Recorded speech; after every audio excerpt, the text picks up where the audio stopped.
Last class में हम लोगों ने काइनेमेटिक्स और सर्कुलर मोशन के बारे में पढ़ा था। आज हम लोग पहले सेंट्रीपिटल एक्सेलरेशन क्या होता है उसको पढ़ेंगे। फिर सेंट्रीपिटल एक्सेलरेशन के बाद हम लोग टेंजेंशियल एक्सेलरेशन ऑलरेडी पढ़ चुके हैं, तो फिर हम ये देखेंगे कि सर्कुलर मोशन में नेट एक्सेलरेशन कितना होता है। नेट एक्सेलरेशन करने के बाद फिर हम लोग डायनामिक्स और सर्कुलर मोशन में आएंगे, जिसमें हम लोग सेंट्रीपिटल फोर्स और टेंजेंशियल फोर्स वगैरह ये सारी चीज़ें, हम फोर्स की जो एनालिसिस होगी उसको करेंगे। तो हम लोग पहले पढ़ते हैं सेंट्रीपिटल एक्सेलरेशन के बारे में। सेंट्रीपिटल एक्सेलरेशन कभी कभार रेडियल एक्सेलरेशन भी कहा जाता है, ठीक है, दोनों सेम होते हैं। अब होता क्या है कि कभी भी कोई पार्टिकल जब सर्कल में घूमता है तो हमेशा उसकी कुछ ना कुछ स्पीड होती है, लेकिन अगर किसी भी समय मान लो ये पार्टिकल कहीं इस डायरेक्शन में जा रहा है और उसकी स्पीड मान लो v की है, तो वेलोसिटी को मैं वेक्टर v लिखता हूं और स्पीड का जो वेलोसिटी का मैग्नीट्यूड है उसको मैं v लिखता हूं, ठीक है। क्योंकि ये पार्टिकल जब सर्कल में घूमेगा तो स्पीड उसकी नहीं बदलेगी, लेकिन डायरेक्शन बदलता जा रहा है, कभी इधर जा रहा है, कभी नीचे, कभी इधर। और अगर डायरेक्शन बदलता जा रहा है तो वेलोसिटी बदल रही है, क्योंकि वेलोसिटी वेक्टर क्वांटिटी है, उसके पास डायरेक्शन भी होता है। और अगर वेलोसिटी बदलती है तो एक्सेलरेशन आता है, और वो एक्सेलरेशन जो कि डायरेक्शन के बदलने से आ रहा है, वेलोसिटी के डायरेक्शन के बदलने से जो एक्सेलरेशन आ रहा है उसको हम सेंट्रीपिटल एक्सेलरेशन कहते हैं। अब अगर ये पार्टिकल किसी भी समय यहां पर है और मान लो ये सर्कल का सेंटर है,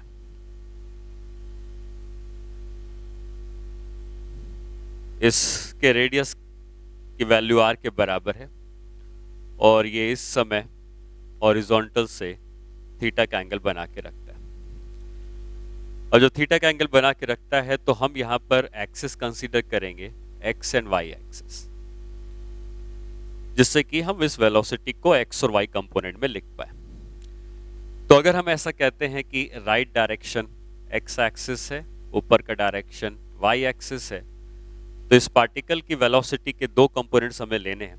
ये थीटा का एंगल है, ये 90 माइनस थीटा होगा तो ये एंगल थीटा का हो जाएगा। और अगर ये एंगल थीटा का होगा तो वेलोसिटी के जो दो कंपोनेंट्स आएंगे, इस डायरेक्शन में v का ये वाला पार्ट v साइन थीटा कहा जा सकता है, और इस डायरेक्शन में v का ये वाला पार्ट v कॉस थीटा कहा जा सकता है, ठीक है।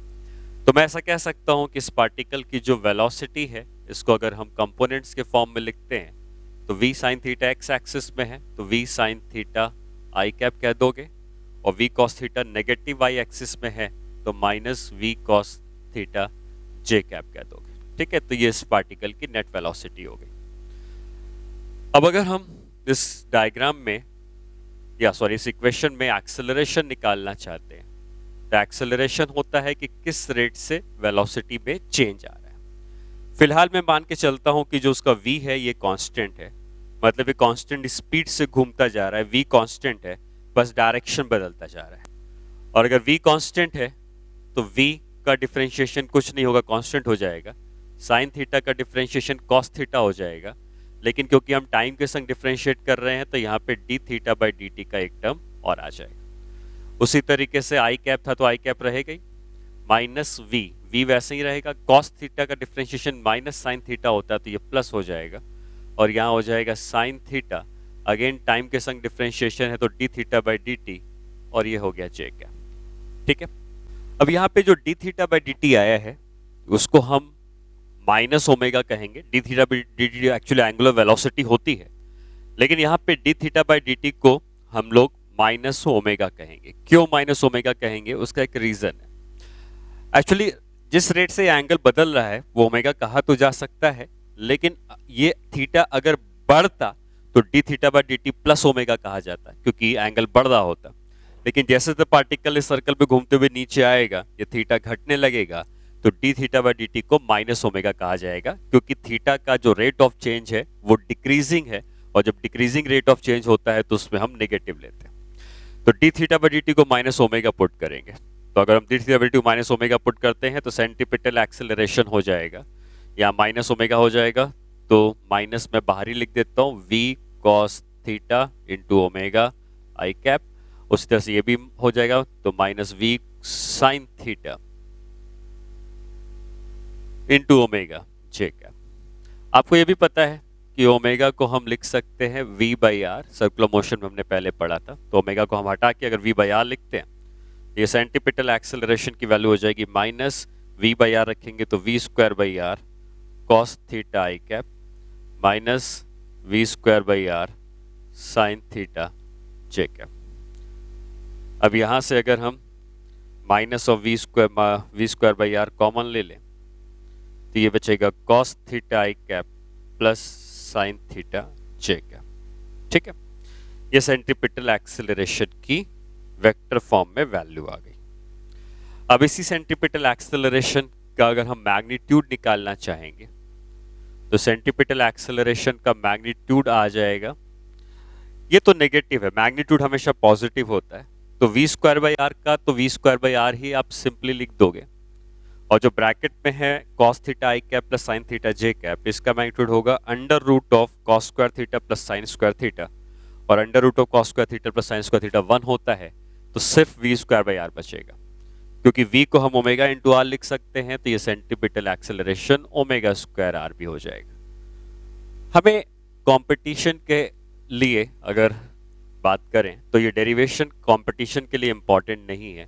कंपटीशन के लिए आपको सिर्फ याद रखना है कि सेंट्रीपिटल एक्सेलरेशन को हम v स्क्वायर बाई आर कहते हैं या ओमेगा स्क्वायर आर कहते हैं। ठीक है, अब आता है कि ये सेंट्रीपिटल एक्सेलरेशन अगर वेक्टर क्वांटिटी है तो इसका कुछ डायरेक्शन भी होना चाहिए, तो मैंने इसको वेक्टर r माना हुआ है यहाँ पे। ठीक है, ये जो रेडियस था इसको वेक्टर r माना हुआ है मैंने, और ये लेंथ r की है, ये मैंने x एक्सिस बना ली है, ये मैंने y एक्सिस बना ली है, और अगर हम इस वेक्टर r को भी वेक्टर के टर्म में लिखेंगे तो r का एक हॉरिजॉन्टल कंपोनेंट आएगा, r का एक वर्टिकल कंपोनेंट आएगा, इसको कह सकते हैं r cos थीटा, इसको कह सकते हैं r sin थीटा। तो इस वेक्टर r को हम लिख सकते हैं vector r is equal to r cos theta I cap plus r sin theta J cap. इसमें से अगर मैं r को कॉमन ले लूं तो ब्रैकेट में बचता है cos थीटा आई कैप प्लस sin थीटा जे कैप। अब अगर हम सेंट्रीपिटल एक्सेलरेशन को देखें और उसको देखें तो ब्रैकेट के अंदर की क्वांटिटी सेम, बाहर की क्वांटिटी मैग्नीट्यूड बताती है, उससे डायरेक्शन से कोई लेना देना नहीं है, बस एक अंतर यह है कि यहां माइनस लगा है, डायरेक्शन के लिए माइनस इंपॉर्टेंट हो जाता है। तो ये अगर माइनस लगा हुआ है और ये वेक्टर बाहर प्लस लगा है, मैग्नीट्यूड को छोड़ दो, ठीक है, मैग्नीट्यूड को छोड़ दिया, तो अगर देखा जाए तो यहाँ माइनस के संग इतना है और यहाँ प्लस के संग इतना है, मतलब ये दोनों के डायरेक्शन एक दूसरे के अपोजिट हैं। जिस डायरेक्शन में ये जा रहा है माइनस के साथ, उस डायरेक्शन में ये जा रहा है उसे अपोजिट डायरेक्शन में जा रहा है प्लस के साथ। तो किसी भी वेक्टर को हम जब उल्टा कर देते हैं तो हम माइनस कर देते हैं। तो अगर हम कहते हैं कि ये वेक्टर ए है और मुझे इसको उल्टा करना है तो ये वेक्टर माइनस से हो जाता है, मतलब जैसे ही डायरेक्शन उल्टा होता है उसको नेगेटिव से मल्टीप्लाई हो जाता है। तो हम ये कह सकते हैं कि यहाँ पर ये वेक्टर आर जिस भी डायरेक्शन में था उसके अपोजिट डायरेक्शन में सेंट्रीपिटल एक्सेलरेशन होता है। अगेन हमको ये रिजल्ट याद रखना है कि सेंट्रीपिटल एक्सेलरेशन हमेशा सेंटर की तरफ होता है, तो ये जो डायरेक्शन आएगा सेंटर की तरफ, यही डायरेक्शन सेंट्रीपिटल एक्सेलरेशन के वेक्टर का होगा।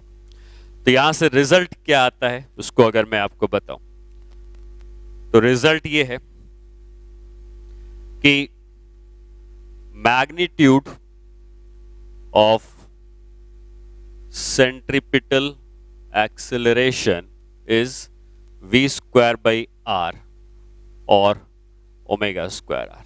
ठीक है, और डायरेक्शन जो होता है, direction of centripetal acceleration is always towards the centre of the circle. ठीक है, तो सेंट्रीपिटल एक्सेलरेशन हमेशा सेंटर की तरफ होता है। तो अगर कोई पार्टिकल सर्कल में घूम रहा है तो अगर इसकी स्पीड यहां पर v1 की है तो उसका सेंट्रीपिटल एक्सेलरेशन सेंटर की तरफ होगा और उसकी value v1 square by are के बराबर होगी।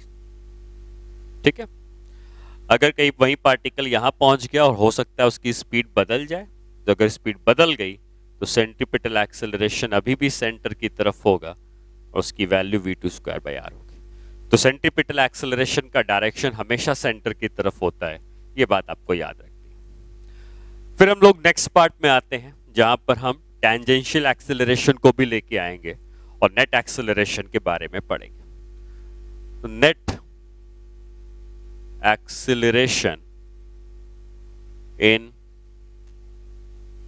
Circular motion. तो अगर कोई पार्टिकल सर्कल में घूम रहा है और उसकी स्पीड बदलती जा रही है, तो ये हम लोगों ने पहले भी पढ़ा हुआ है। जब हम काइनेमेटिक्स और सर्कुलर मोशन पढ़ रहे थे, मैंने आपको बताया था कि कभी भी जब स्पीड में चेंज आता है तो वो स्पीड को चेंज करने के लिए टेंजेंशियल एक्सेलरेशन की जरूरत पड़ती है। तो अगर कोई पार्टिकल यहाँ पे किसी और स्पीड से है, यहाँ किसी और स्पीड से, यहाँ किसी और स्पीड से है, तो स्पीड को जो बदलने का काम करता है वो टेंजेंशियल एक्सेलरेशन करता है। और टेंजेंशियल एक्सेलरेशन का जो डायरेक्शन होता है ये हमेशा टेंजेंट की तरफ होता है।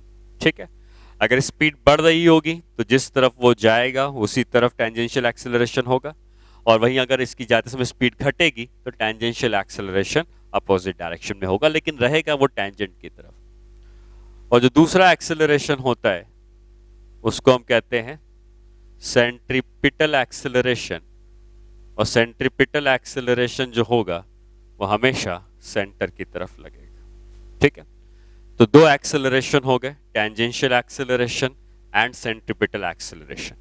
और जो नेट एक्सेलरेशन होता है ये इन दोनों का रिजल्टेंट होता है, और हम कहेंगे कि ये नेट एक्सेलरेशन का डायरेक्शन। ठीक है, अब ये नेट एक्सेलरेशन कितना है, तो आप ये कह सकते हो कि नेट एक्सेलरेशन टेंजेंशियल एक्सेलरेशन का वेक्टर प्लस सेंट्रीपिटल एक्सेलरेशन के वेक्टर का सम होता है। ठीक है, टेंजेंशियल हमेशा टेंजेंट की तरफ, सेंट्रीपिटल हमेशा सेंटर की तरफ, ये दोनों हमेशा परपेंडिकुलर रहेंगे। तो जो नेट एक्सेलरेशन हो जाएगा इसका मैग्नीट्यूड हम लिख सकते हैं √AT का स्क्वायर प्लस AC का स्क्वायर। ठीक है, तो इस नेट एक्सेलरेशन का मैग्नीट्यूड इसके बराबर होगा। ये दोनों एक्सेलरेशंस के वेक्टर एक दूसरे के परपेंडिकुलर हैं और ये इसका मैग्नीट्यूड आएगा। अगर हमसे ये पूछा जाता है कि एंगल थीटा कितना है, तो आप यहाँ से ये थीटा भी निकाल सकते हैं, और tan थीटा की जो वैल्यू होगी वो हो जाएगी AT/AC। ये tan थीटा की वैल्यू। टेंजेंशियल एक्सेलरेशन आपको पता है कि rate of change of speed होता है, क्योंकि स्पीड अगर बदलेगी ये एक्सेलरेशन स्पीड के बदलने का काम करता है। सेंट्रीपिटल एक्सेलरेशन डायरेक्शन के बदलने का काम करता है। तो सेंट्रीपिटल एक्सेलरेशन डायरेक्शन को चेंज करेगा और जो टेंजेंशियल एक्सेलरेशन है वो स्पीड को चेंज करेगा, और इन दोनों एक्सेलरेशन से मिला के नेट एक्सेलरेशन जो आता है ये इन दोनों का वेक्टर सम कहा जा सकता है। ठीक है, एक प्रॉब्लम करते हैं इसके ऊपर। क्वेश्चन मान लो ये दिया हुआ है कि a particle moving in a circle of radius 2 meter as the tangential acceleration of 2 meter per second square starting from rest. Find the time after which the tangential acceleration becomes equal to centripetal acceleration. ठीक है, कितने समय के बाद ये दोनों एक दूसरे के बराबर हो जाते हैं। तो आपको ये पता है कि जो टेंजेंशियल एक्सेलरेशन है वो आपको दिया हुआ है 2 के बराबर। ठीक है, और पार्टिकल स्टार्ट करता है रेस्ट से, तो इनिशियल स्पीड 0 है। मान लेते हैं टाइम अगर t बीत जाता है तो उसके पास जो स्पीड आती है वो v है, तो हम v is equal to u plus AT कर सकते हैं। हम लोगों ने काइनेमेटिक्स और सर्कुलर मोशन में पढ़ा था। तो v हो जाएगा 0 प्लस 2 इंटू टी, मतलब उसकी स्पीड हो जाएगी 2t। स्पीड निकालने की ज़रूरत इसलिए पड़ी क्योंकि जो उसका सेंट्रीपिटल एक्सेलरेशन होता है ये v² बाई r होता है, और v की वैल्यू अगर 2t है तो 2t का whole square divided by radius, radius भी आपको दिया है 2 मीटर, तो 2, तो ये हो जाएगा 2t स्क्वायर। हमसे पूछा क्या गया है कि कितने समय के बाद टेंजेंशियल और सेंट्रीपिटल बराबर हो जाएंगे, मतलब टेंजेंशियल को सेंट्रीपिटल के बराबर करना है। टेंजेंशियल हमको पता है 2 है, सेंट्रीपिटल हमको पता है किसी भी समय 2t स्क्वायर है। सेंट्रीपिटल टाइम के संग बदलता जाएगा, क्योंकि स्पीड बदलेगी तो सेंट्रीपिटल बदलता जाएगा, और इन दोनों को इक्वल करेंगे तो टाइम आ जाएगा 1 सेकेंड। तो आप कह सकते हो 1 सेकेंड के बाद ये दोनों ही एक्सेलरेशन एक दूसरे के बराबर हो जाएंगे। ठीक है, अब इसको देखिए, रेडियल एक्सेलरेशन क्यों कहा जाता है सेंट्रीपिटल एक्सेलरेशन को। तो ऐसा कोई जरूरी नहीं है कि पार्टिकल सर्कल में मोशन करे तभी इसके पास सेंट्रीपिटल एक्सेलरेशन हो। कोई पार्टिकल जो किसी भी कर्व में चलेगा तो सेंट्रीपिटल एक्सेलरेशन होगा। जैसे मान लो पार्टिकल यहां पर है और इसके पास इस समय स्पीड v है, तो अगर मैं पूछूं कि अगर ये स्पीड v है तो ऑब्वियसली आगे बढ़ते समय डायरेक्शन बदलने लगेगा, तो अभी भी इसके पास सेंट्रीपिटल या रेडियल एक्सेलरेशन। अब वो निकालते कैसे हैं, तो आप इस बात को समझिए कि जो पार्टिकल यहां पर इस जगह पर है, तो ये जो हिस्सा दिख रहा है आपको कर्व का, ये किसी ना किसी सर्कल का एक पार्ट आप कह सकते हो कि इतना पार्ट किसी ना किसी एक सर्कल का है। ठीक है, इतना हिस्सा आपने जो देखा, और अगर ये पार्ट सर्कल का है तो इसका कहीं ना कहीं सेंटर होना चाहिए, और अगर इसका सेंटर इस तरफ है तो आप ये कह सकते हो कि सेंटर की तरफ जो एक्सेलरेशन लगता है इसको हम सेंट्रीपिटल एक्सेलरेशन या रेडियल एक्सेलरेशन कहते हैं, और यहाँ का रेडियल एक्सेलरेशन का magnitude v square by R का हो जाए। तो ऐसा कोई जरूरी नहीं है कि सर्कल में ही मोशन हो, अगर किसी भी कर्व में मोशन होता है तो सेंट्रीपिटल या रेडियल एक्सेलरेशन आता है। ठीक है, एक लास्ट क्वेश्चन करेंगे फिर हम लोग डायनामिक्स के पार्ट में मूव करेंगे। नेक्स्ट क्वेश्चन ये कि a particle moving with 10 metre per second, 8 metre per second in a circle of radius 8 meter has the rate at which speed changing is 6 meter per second square. Find net acceleration. ठीक है, तो simple question है, आपको net acceleration चाहिए। Net acceleration AC और AT पता हो तो वो निकल जाएगा। ये आपको जो दिया है rate at which speed changing, तो जो स्पीड के चेंज करने के एक्सेलरेशन आता है उसको टेंजेंशियल कहते हैं, और AT है 6। और AC कैसे निकालते हैं, v square by R. v कितना दिया है हमको 8 मीटर पर सेकेंड, और रेडियस कितना दिया है 8 मीटर, तो 8 का स्क्वायर बाई 8, तो ये हो गया 8। AT भी पता चल गया, AC भी पता चल गया। नेट एक्सेलरेशन निकालना है तो रूट ओवर AT का स्क्वायर प्लस AC का स्क्वायर, तो root over 8 square plus 6 square, या actually 6 square plus 8 square, 6 square plus 8 square, ये आ जाएगा 10। तो हम कह सकते हैं कि जो नेट एक्सेलरेशन होना चाहिए वो 10 मीटर पर सेकेंड स्क्वायर का होना चाहिए। ठीक है, तो इस तरीके के बेसिक क्वेश्चंस आपसे पूछे जा सकते हैं। आपको ये पता होना चाहिए कि सेंट्रीपिटल कैसे निकालना है, और टेंजेंशियल होता है कि किस रेट से स्पीड में चेंज आ रहा है। अच्छा, अब आगे जब बढ़ते हैं तो अब हम फोर्सेस में आ जाएंगे, और फिर यहाँ से डायनामिक्स का पार्ट शुरू होगा, और डायनामिक्स के पार्ट में हम लोग फोर्स के एनालिसिस करेंगे। जैसे एक्सेलरेशन जब भी होता है, न्यूटन का सेकेंड लॉ यही कहता है कि force is equal to mass into acceleration, F is equal to ma। इसका मतलब अगर एक्सेलरेशन है तो फोर्स भी होना चाहिए, बिना फोर्स के कोई एक्सेलरेशन नहीं आता है। तो जो एक्सेलरेशन सेंट्रीपिटल है, उस सेंट्रीपिटल एक्सेलरेशन के लिए सेंट्रीपिटल फोर्स की जरूरत पड़ती है, और जो टेंजेंशियल एक्सेलरेशन होता है उसके लिए टेंजेंशियल फोर्स की जरूरत पड़ती है। तो आप ये मान के चलें कि हम जो स्टार्ट कर रहे हैं वो है डायनामिक्स ऑफ सर्कुलर मोशन, और इसमें हमने ये सीखा कि जब हम force is equal to mass into acceleration कहते हैं, तो जब हम टेंजेंशियल एक्सेलरेशन की बात करते हैं तो ये जो फोर्स होता है इसको हम कहते हैं टेंजेंशियल फोर्स, और इसकी वजह से जो एक्सेलरेशन आता है इसको हमने नाम दिया था टेंजेंशियल एक्सेलरेशन। ठीक है, उसी तरीके से force is equal to mass into acceleration होता है। ये अगर सेंट्रीपिटल एक्सेलरेशन है तो ये सेंट्रीपिटल फोर्स होगा, तो इसका नाम हम देते हैं सेंट्रीपिटल फोर्स, और ये एक्सेलरेशन हो जाता है सेंट्रीपिटल एक्सेलरेशन। हमेशा याद रखना कि जिस डायरेक्शन में फोर्स होता है उसी डायरेक्शन में एक्सेलरेशन भी होता है, क्योंकि मास का कोई डायरेक्शन नहीं है। तो टेंजेंशियल एक्सेलरेशन टेंजेंट की तरफ है, तो टेंजेंशियल फोर्स भी टेंजेंट की तरफ है। सेंट्रीपिटल एक्सेलरेशन सेंटर की तरफ है, तो सेंट्रीपिटल फोर्स भी सेंटर की ही तरफ होता है। ठीक है, सेंट्रीपिटल एक्सेलरेशन का काम होता है स्पीड को बदलना, जिससे कि स्पीड बदलती जाए, और टेंजेंशियल एक्सेलरेशन का काम होता है स्पीड को बदलना, इससे स्पीड बदलती जाए, और सेंट्रीपिटल एक्सेलरेशन का काम होता है डायरेक्शन को बदलना, जिससे कि वो किसी कर्व या सर्कल में घूम पाए।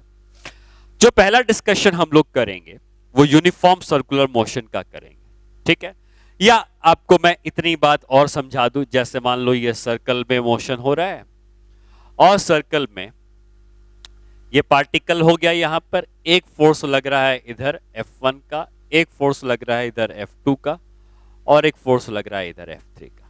क्या ये तीनों फोर्स टेंजेंट की तरफ है? तो ये टेंजेंशियल फोर्सेस है, और इन तीनों फोर्स की वजह से इस पार्टिकल के पास जो नेट एक्सेलरेशन आया है वो मान लो इस तरफ आया है, तो हम क्या लिखेंगे, जैसे हम न्यूटन्स लॉज ऑफ मोशन में करते आए हैं, F1 plus F2 minus F3 is equal to mass into acceleration. F1 का फोर्स राइट में, F2 का फोर्स राइट में, F3 का फोर्स लेफ्ट में, तो F1 plus F2 minus F3 is equal to mass into acceleration. उसी तरीके से हो सकता है कि कुछ फोर्स सेंटर की तरफ लग रहे हो, ये एक फोर्स हो गया F4 का, यहाँ पे एक फोर्स हो गया F5 का, ये सेंटर हो गया, इधर एक फोर्स हो गया F6 का। ठीक है, और इन फोर्सेस की वजह से इस पार्टिकल के पास एक सेंटर की तरफ एक्सेलरेशन है, जिसको मैं AC कह रहे हैं।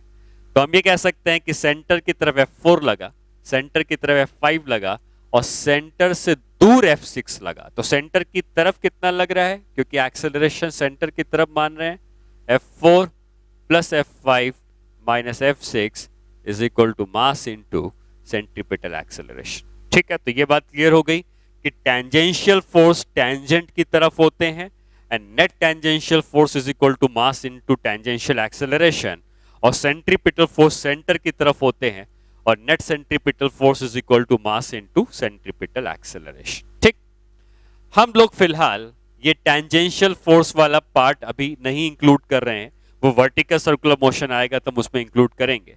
अभी हम जितना भी डिस्कशन करने वाले हैं उसमें ये टेंजेंशियल फोर्स नहीं रहेंगे, तो टेंजेंशियल एक्सेलरेशन भी नहीं रहेगा, सिर्फ सेंट्रीपिटल एक्सेलरेशन रहेगा। और अगर टेंजेंशियल एक्सेलरेशन नहीं रहेगा तो स्पीड में कोई चेंज नहीं आएगा, और स्पीड में अगर कोई चेंज नहीं आएगा तो हम उस पार्ट को कहते हैं यूनिफॉर्म सर्कुलर मोशन। तो यूनिफॉर्म सर्कुलर मोशन में हमें क्या समझना है, यूनिफॉर्म सर्कुलर मोशन एक ऐसा सर्कुलर मोशन होगा जिसमें कि जो उसकी स्पीड है वो हमेशा कांस्टेंट रहेगी, मतलब टेंजेंशियल एक्सेलरेशन 0 हो जाएगा, जिससे कि जो स्पीड होगी वो हमेशा क्या रहेगी, कांस्टेंट। तो स्पीड में कोई चेंज नहीं आने वाला है, और टेंजेंशियल एक्सेलरेशन 0 है। ठीक है, ऐसे मोशन को हम यूनिफॉर्म सर्कुलर मोशन कहते हैं। मतलब अगर यूनिफॉर्म सर्कुलर मोशन में पार्टिकल सर्कल में घूमता है तो इसकी स्पीड हर जगह पर सेम रहेगी।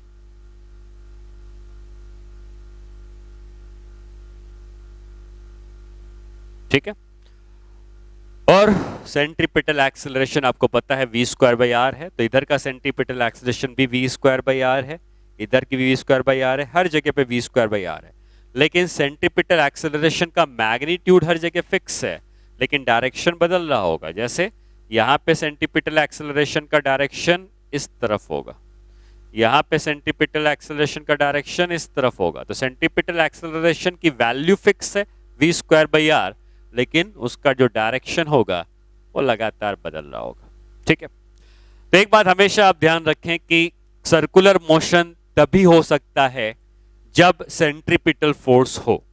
सेंट्रीपिटल फोर्स ही उसको सेंट्रीपिटल एक्सेलरेशन देगा और तभी सर्कुलर मोशन होना पॉसिबल है। अगर सेंट्रीपिटल फोर्स नहीं है तो सर्कुलर मोशन होना पॉसिबल नहीं है। ठीक है, तो जैसे मान लीजिए आप जो भी सर्कुलर मोशन ऑब्जर्व करते हैं, जैसे मान लो कि जो इलेक्ट्रॉन है वो न्यूक्लियस के सराउंडिंग में घूमता रहता है, वो सर्कुलर मोशन करता है, तो वहां पर भी सेंट्रीपिटल फोर्स चाहिए। और वहां पे सेंट्रीपिटल फोर्स कौन देता है? तो अगर ये इलेक्ट्रॉन है, ये न्यूक्लियस है और ये इलेक्ट्रॉन सर्कल में इस तरीके से घूम रहा है, तो सर्कल में अगर घूम रहा है तो सर्कल में घूमने के लिए किस चीज की जरूरत है? सेंट्रीपिटल फोर्स की जरूरत है। यही सेंट्रीपिटल फोर्स सेंट्रीपिटल एक्सेलरेशन देता है। और ये सेंट्रीपिटल फोर्स किस वजह से आया? इलेक्ट्रोस्टैटिक फोर्स ऑफ अट्रैक्शन की वजह से आया, जो कि न्यूक्लियस और इलेक्ट्रॉन के बीच में होगा। तो हम यहां पे कह सकते हैं कि centripetal force is electrostatic force of attraction. ठीक है, इस वजह से सेंट्रीपिटल फोर्स आया। तो हर जगह पर जो सेंट्रीपिटल फोर्स आता है वो किसी ना किसी फोर्स के कारण आता है। वो फोर्स इलेक्ट्रोस्टैटिक हो सकता है, ग्रेविटेशनल भी हो सकता है। जैसे मून जो है वो अर्थ के अराउंड घूमता जा रहा है, अगर मून अर्थ का सर्कुलर मोशन कर रहा है तो अर्थ ने मून को एक ग्रेविटेशनल फोर्स लगाया होगा, वो सेंट्रीपिटल फोर्स है जिसके कारण वो मून सर्कल में घूम पा रहा है। ठीक है, आप अगर एक रस्सी को पकड़ के एक मास वहां पे बांध दें और एक रस्सी के एंड को इस तरीके से रखें, और मान लो ये एक टेबल है, कोई भी सरफेस है, और इस तरीके से आप सर्कल में घुमा दें, या चलो फिलहाल आप मान लो कि किसी तरीके से आपने इस रस्सी के इस एंड में मास बांधा और फिर आपने इसको सर्कुलर मोशन करवाया। अगर ये मास सर्कल में घूम रहा है, इस तरीके से सर्कल में घूम रहा है, तो अगेन बिना सेंट्रीपिटल फोर्स के कोई भी चीज सर्कल में नहीं घूम सकती है। एक्चुअल प्रैक्टिस में वो मास थोड़ा सा नीचे टिल्ट हो जाएगा और कोनिकल पेंडुलम बन जाएगा, उसको मैं बाद में बताऊंगा। अभी सिर्फ समझा रहा हूं कि क्या होता है। तो आप ये मान के चलें कि अगर ये मास सर्कल में घूम रहा है तो इसको सेंट्रीपिटल फोर्स किसने दिया है? टेंशन ने दिया है। तो सेंट्रीपिटल फोर्स कोई ना कोई हमेशा देगा, और यहाँ पे सेंट्रीपिटल फोर्स जो दिया है हम ये कह सकते हैं कि जो टेंशन है ये सेंट्रीपिटल फोर्स। ठीक है, टेंशन ने सेंट्रीपिटल फोर्स दिया। तो उसी तरीके से कहीं ना कहीं कोई ना कोई फोर्स रिस्पॉन्सिबल होता है सर्कुलर मोशन में करवाने के लिए।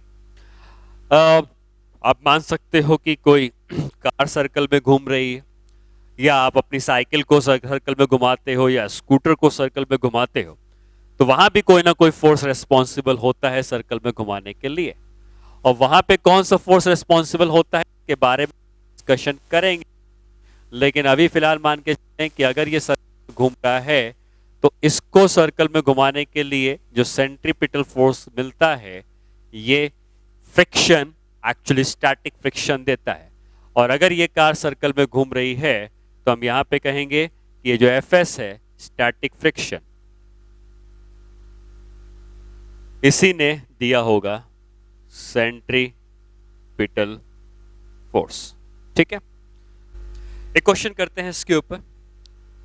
जैसे मान लेते हैं कि एक पार्टिकल सर्कल में उसी तरीके से मोशन कर रहा है, इसको हमने एक स्ट्रिंग से बांधा हुआ है और हमने इसको रखा है एक टेबल में, इस तरीके से एक टेबल।